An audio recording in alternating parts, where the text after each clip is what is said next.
Open the gate, sir. This property belongs to the association now. That's how it started, just like that. The HOA president, chin-up sunglasses cutting the glare, flanked by her entire board at the end of my gravel drive. It was one of those crisp, windy Saturday's flags snapping on porches, the lake pushing whitecaps. My coffee still warm in my hand. They'd come for the old Lakeside lodge my father built after Vietnam. They wanted it. All of it, well. No, see, I'm not the yelling type. I'm the mothest between the peens, wave-a-tappin' mailman type. But I'm also my father's son, the man who drove every post of that fence himself. That lodge isn't just wood and nails. It's where he told me stories I wasn't old enough to understand yet. It's where my wife learned to skip stones better than me. It's where my boy caught his first fish and yelled like he'd just won the world. That place is our name written into the dirt. You don't just hand it over because someone with a clipboard says you should. The president. Folks call her Karen when they're being polite stepped forward. We voted last night, she said. Your lodge violates shoreline uniformity. The board approved a transfer. We'll manage it as a community resource. I blinked at her, half smiling. A transfer? I said. That's not how deeds work, Karen. She pulled a trifold letter from a manila folder and flicked it through the gate like a bad poker hand. Final notice, she said. Last chance to cooperate before fines and enforcement. I glanced at the paper full of legal buzzwords like common benefit and mandatory access. They even threatened to remove the dock I rebuilt last spring, the same dock that cost me 2 weekends, 1 splinter. And a lecture from my wife about language I shouldn't use around kids? Karen, I said softly. You know, this parcel isn't even in your HOA, she sniffed. The new map expands the boundaries. It's kind of a problem, I said, since the county still uses the old one. Behind her, the treasurer shifted like his shoes got tight. He's a good guy, the type who returns your rake after borrowing it. But that clipboard looked heavy in his hands, like it was carrying guilt. The secretary kept typing on her tablet. The vice president whispered lines into Karen's ear as if basic decency needed a script. Unlock the gate, Karen said. We're inspecting the lodge today for violations. I'll get you a code, I said. But it'll be from the county, not your clubhouse. That got murmurs. You could feel the wind change calm to disbelief. Time for that emotional spike. I took out my phone, hit record, and said calmly, Saturday, 11:30 HOA board attempting to enter private property not under their jurisdiction.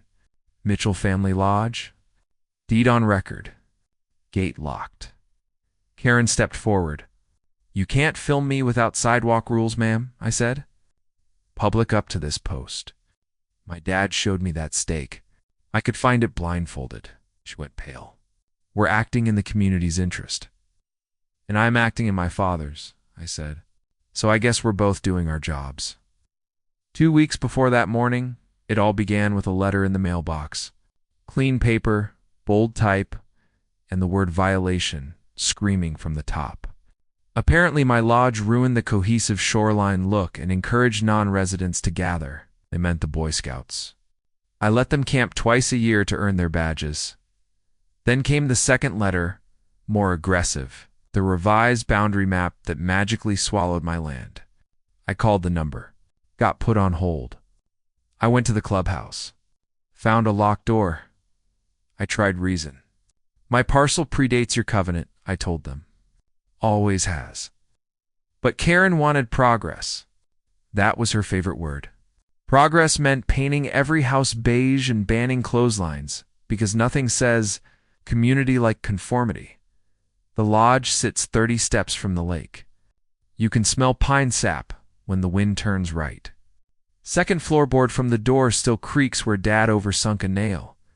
He said he liked a tit, made the house talk back. He used to say, dignity's a muscle, son. You keep it by using it. So when they lined up at my gate that morning, I could almost hear him behind me.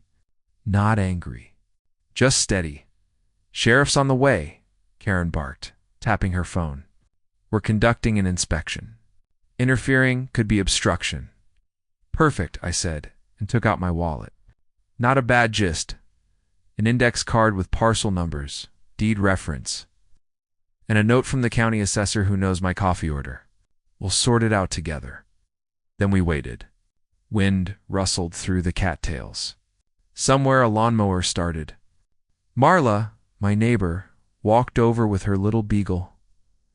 "Everything all right, Mitch?" she asked, eyes flicking between us. "Board meeting moved outdoors," I said. When the deputy pulled up, he stepped out slow, like a man who's broken up more than one HOA standoff. Olderguy.com, weathered hands. "Morning, folks," he said. Karen went off like fireworks. "Officer, we've got a dangerous code, issue unpermitted dock. Rental activity, safety concerns." The deputy raised a hand. "Let's breathe a minute." He took her papers, then looked at me. I handed him the deed card. "Parcel recorded separately," I said. "Pre-existing structure.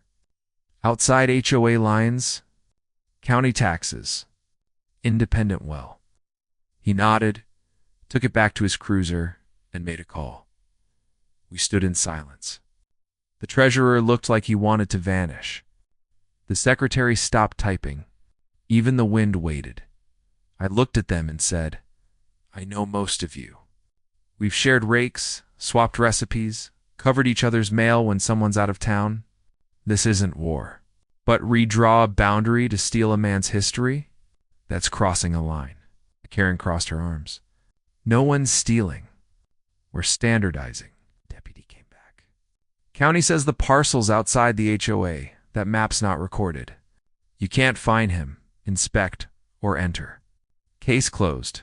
Could have heard a pine needle fall. Karen's face tightened. "Officer, the community," he cut her off. "Ma'am, I've got the county attorney on the line. Want to argue? Or want to go home?" She stepped back, just enough to taste defeat. The treasurer swallowed. "Maybe we should. Bring this up at the next meeting." He handed her the folder like it was radioactive. The vice president muttered, "We were just trying to make things nicer." The secretary kept her eyes down. The wind softened. The whole scene deflated. "Hang on," I said. "Before you go?" Karen turned. I swung the gate open just enough to walk through. On the porch rail sat my dad's old cigar, tin still holding nails and a folded copy of the original plat map. I handed it to the treasurer. "Read the margin notes." He opened it. The line showed the lake, the easement, and one small rectangle labeled Mitchell Lodge grandfathered. My dad's handwriting on the side read, "Respect neighbor lines. They keep peace better than fences." The treasurer nodded slowly. "We messed up," he said. Karen said nothing. She just turned and walked away, heels crunching the gravel like thunder fading down the road. The deputy tipped his hat. "Nice place," he said. "Looks like it's loved." "It is," I said. Over the next week, ripples spread through town. Neighbors came by with pies, handshakes, and quiet apologies. The treasurer showed up Tuesday night, hat in hand. "We're rescinding the letters," he said, and asking Karen to step down. The board lost perspective. "People do," I said. "Just remember, we all live within shouting distance." He smiled. "We'll post a public apology." "Good, then let's have a cookout. Use the park." "I'll bring beans." Saturday rolled back around. I hung my father's flag over the lodge porch. The dock glowed in the late afternoon light. My wife sat beside me, feet on the steps, watching kids race their bikes. Someone tested a grill 2 houses down. Peace doesn't announce itself, it just returns and sits where it belongs. I oiled the gate hinge. No more squeak. Marla's beagle trotted by, tail high. I waved, and for the first time in weeks, it felt normal again. The HOA's apology went up online. They admitted the new boundary map was never approved, promised transparency, and thanked me for graciously clarifying jurisdiction. Karen resigned quietly. I didn't celebrate. Didn't need to. Justice isn't fireworks, it's peace that stays. A week later, the scouts came back. They stacked firewood, roasted marshmallows, and left thank you notes in pencil. One boy asked, "Mister, will this lodge always be here?" I smiled. That depends on people remembering where the lines are and why they matter. That night, the lake settled, the air stilled, and the flag waved just right like it had been waiting for this breeze since '73, Some fights aren't about winning. They're about standing still when someone tries to shove you. They're about remembering that progress without respect is just noise. Ever stood up to an HOA bully? Tell me below. I read every story, and if you believe some fights are worth having, hit subscribe and join our porch stories.